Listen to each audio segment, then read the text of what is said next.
80% females में, लेकिन 20% mails में भी दिखता है। Reason behind that? हाँ, दैट इज मेन रीजन।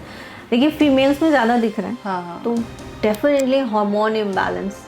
जैसे फीमेल्स में आप देखेंगे प्रेगनेंसी में काफ़ी हार्मोनल चेंजेस होते हैं, तो कई बार इसको मास्क ऑफ प्रेगनेंसी भी बोलते हैं। थायराइड किसी भी एज में हो सकता है, तो आपको मेलास्मा हो सकता है। आपके विटामिन डी डेफिशिएंसी अगर, जैसे काफ़ी कॉमन है विटामिन डी डेफिशिएंसी और बी कॉम्प्लेक्स, तो भी मेलास्मा बढ़ जाता है। अगर बॉडी में आयरन कम है स्पेशली फीमेल्स में, तो मेलास्मा कई बार देखा जाता है। अगर आप इंडोर हैं या आउटडोर हैं, अगर आपको मेलास्मा है तो आपको सनस्क्रीन ज़रूर लगाना। बहुत स्वागत है आप सभी का नेशनल खबर में। आपने अक्सर देखा होगा कि कुछ ऐसे लोग होते हैं, चाहे वो महिला हो या फिर पुरुष हो, उनके चेहरे पर, गालों पर, इस जगह पर झाइयाँ होना शुरू हो जाती है, काले धब्बे दिखने शुरू हो जाते हैं, या फिर वो बहुत भूरे रंग के होते हैं, और उसे हटाने के लिए हम जद्दोजहद कर लेते हैं। कौन सी ऐसी क्रीम है जो आप यूज़ नहीं करते, कौन सी ऐसी होम रेमेडी है जो आप यूज़ नहीं करते, लेकिन फिर भी वो नहीं ख़त्म होती है।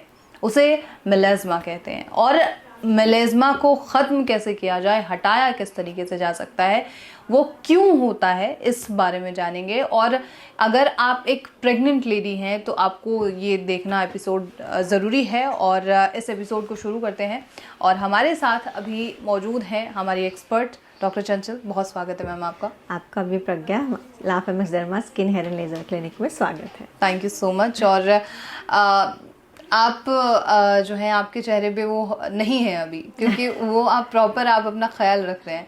लेकिन इंडिया में जब हम 70% फीमेल से मिलते हैं, हाँ जो आते हैं गांव के एरिया में या फिर शहर के एरिया में, बिल्कुल वो दिख जाता है, झाइयाँ दिखती हैं।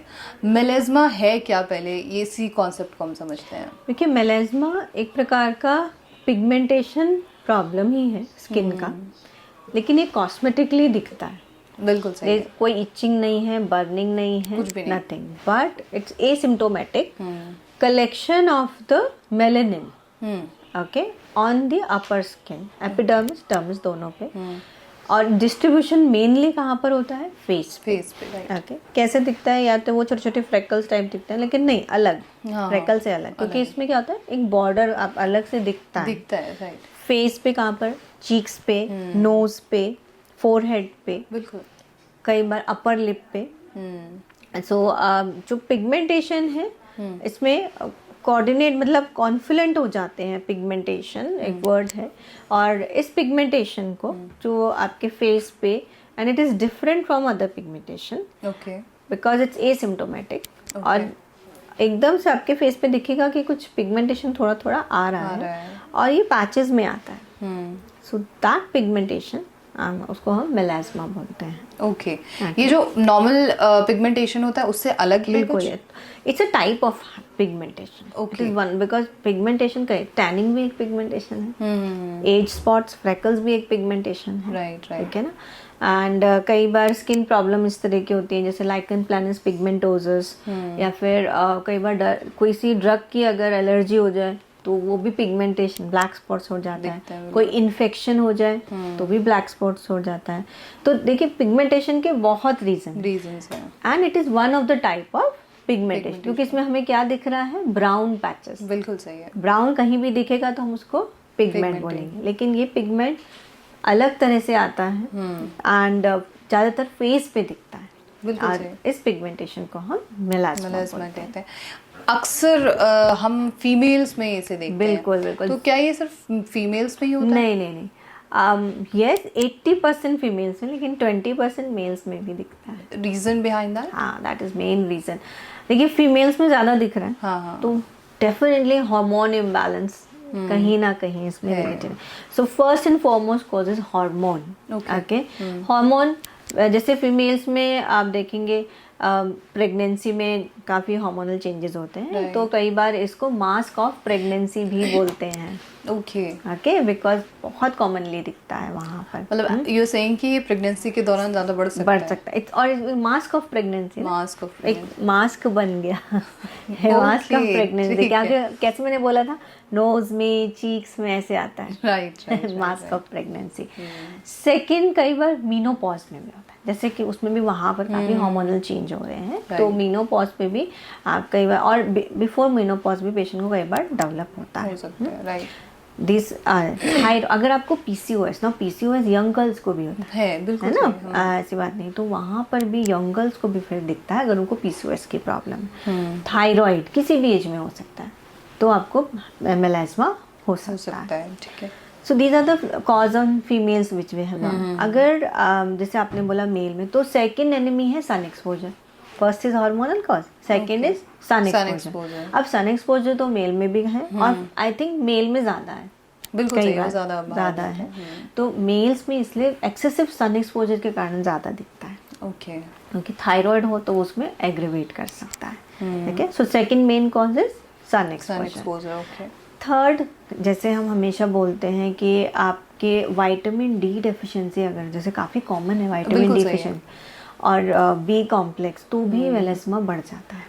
आयरन की कमी, अगर बॉडी में आयरन कम है स्पेशली फीमेल्स में, तो मेलास्मा कई बार देखा जाता है। Okay, so these are the other main cause जो है।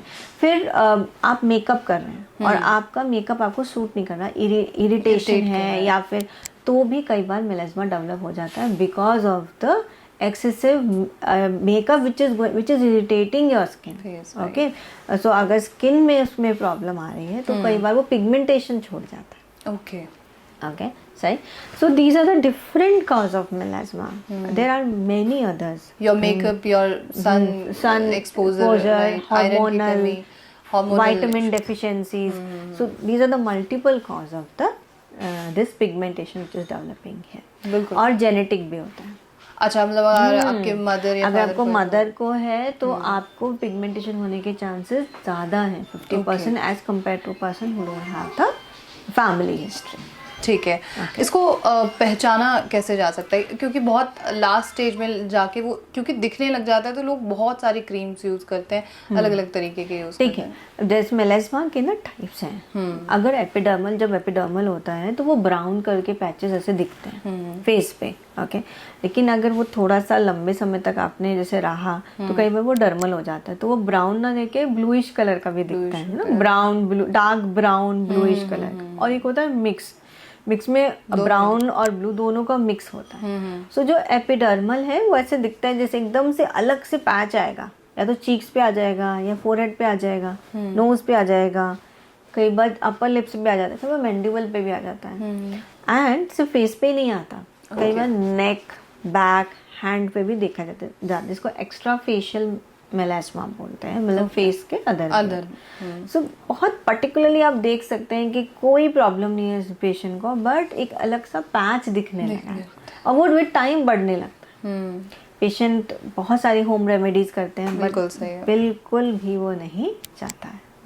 So this is the particular patch आपको एकदम से, एंड कोई एज जो है ज़्यादातर मिडिल एज में देखा जाता है। बिल्कुल सही है, मिडिल एज में कॉमन है, लेकिन मैंने जैसे बोला पीसीओएस अगर होगा तो यंगर्स में हो सकता है, जेनेटिक है तो यंगर्स में हो सकता है। So every age can be affected. अच्छा, जैसे हमने होम रेमेडीज के बार बार हम भी जिक्र कर रहे हैं, होम रेमेडीज का इस्तेमाल करना ठीक रहता है?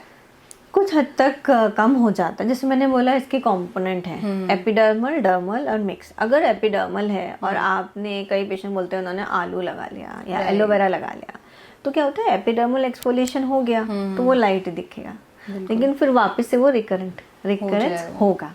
सो लेकिन अगर आप उसी चीज़ को बार बार बहुत बार लगा रहे हैं तो आपकी स्किन और ज़्यादा खराब हो सकती है। जैसे मैंने बोला कि कई बार केमिकल लगाने से, एक्सेसिव मेकअप लगाने से भी स्किन डिस्टर्ब होती है और वो पिगमेंटेशन बनाने लग जाती है। बिल्कुल सही। तो इसको हटाने का या ख़त्म करने का कोई तरीका है? तो दो मेडिकल ट्रीटमेंट है और लेज़र ट्रीटमेंट है।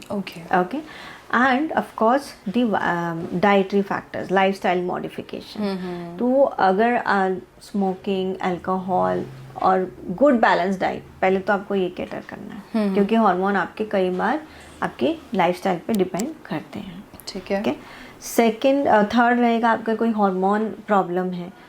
कई बार पेशेंट ओरल कॉन्ट्रासेप्टिव पिल्स ले रहे होते हैं, पीसीओएस के लिए भी या फिर इन जनरल। तो अगर आप ओरल कॉन्ट्रासेप्टिव पिल ले रहे हैं तो भी आपको ईस्ट्रोजन क्योंकि की वजह से वहाँ पर ईस्ट्रोजन प्रोजेस्टेरोन का जैसे मेडिसिन रहती है तो आपको वो बन सकते हैं मेलाज्मा आ सकता है। तो I will ask my patient कि आप अगर वो कोई ऑल्टरनेटिव मेडिसिन ले सकें उसकी जगह। ओके तो ये है, कुछ मेडिसिन से भी साइड इफेक्ट हो सकते हैं, तो वो हम पेशेंट से डिस्कस करते हैं। तो फन मेडिकल में फिर क्रीम्स आती हैं like azelaic acid cream, glycolic acid cream, है ना, डिफरेंट एक्सफोलिएटर्स आते हैं।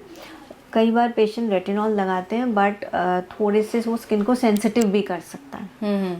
तो इस तरह की क्रीम्स आती हैं, ग्लूटाथायोन, लिकोरिस, जो आपके पिगमेंटेशन को कम करती है। तो हम पेशेंट को वो होम केयर देते हैं। स्किन केयर अगर मेडिसिन तो केमिकल पील्स करे जाते हैं। There are different type of chemical peel जो उससे मेलाज्मा कम होता है। Laser like low fluence Q switch ND YAG laser हम पेशेंट को देते हैं as a treatment. PRP okay, so these are the different, हम कुछ कॉम्बिनेशन ट्रीटमेंट करते हैं जिससे कि पेशेंट का जो मेलाज्मा है काफ़ी लाइट हो जाता है। And very important, sunscreen application is the main stay treatment. क्योंकि मेन रीजन मैंने क्या बताया था, सन एक्सपोजर। तो अगर आप इंडोर हैं या आउटडोर हैं, अगर आपको मेलाज्मा है तो आपको सनस्क्रीन जरूर लगाना है। ओके तो the main treatment I should say the melasma का ट्रीटमेंट है सनस्क्रीन एप्लीकेशन। बिल्कुल okay, and a डर्मेट prescribe sunscreen application, OTC नहीं, जो हमने कहीं से भी ले लिया अपनी मर्जी से। तो it is should be a डर्मेट prescribe sunscreen, तो आपका half of the treatment is done. Okay अच्छा, उम्र के साथ क्या मेलाज्मा खुद ही ठीक होना शुरू हो जाता है, जो झाइयाँ वगैरह हाँ, कुछ झाइयाँ नॉट उम्र के साथ तो मैं नहीं बोलूँगी। जैसे मैंने बोला था प्रेगनेंसी में अगर आपको झाइयाँ आई हैं तो कुछ पेशेंट का अपने आप डिलीवरी के बाद वो 2 से 3 महीने में चला जाता है, लेकिन कईयों का नहीं जाता है, फिर उनको ट्रीटमेंट की जरूरत पड़ती है। क्या आप सजेशन देना चाहेंगे व्यूअर्स के लिए? सो मेलाज्मा एक स्टबर्न पिगमेंटेशन है और इनफैक्ट कई बार जब हमारे पास पेशेंट आते हैं तो वो लंबे समय तक उनको ट्रीटमेंट लेना होता है और कई बार वो रिकर भी कर जाता है। बट हमें पता होना चाहिए कि वो क्यों वापस आया। तो अगर आप प्रॉपर ट्रीटमेंट लेंगे, उसको फॉलो करेंगे, तो आप मेलाज्मा को 100% जो है फ्री कर सकते हैं अपने फेस से, और उसको मेंटेन मतलब, और जो हमने आपको ट्रीटमेंट दिया उससे वो मेंटेन भी रह सकता है। बिल्कुल, बहुत बहुत शुक्रिया आपका doctor Chanchal, thank you so much. तो ये थी पूरी चर्चा मेलाज्मा को लेकर, और अगर आपका कोई भी सवाल हो तो वो आप हमसे ज़रूर पूछ सकते हैं, और ऐसे तमाम खबरों के लिए आप नेचुरल खबर के साथ जुड़े रहें।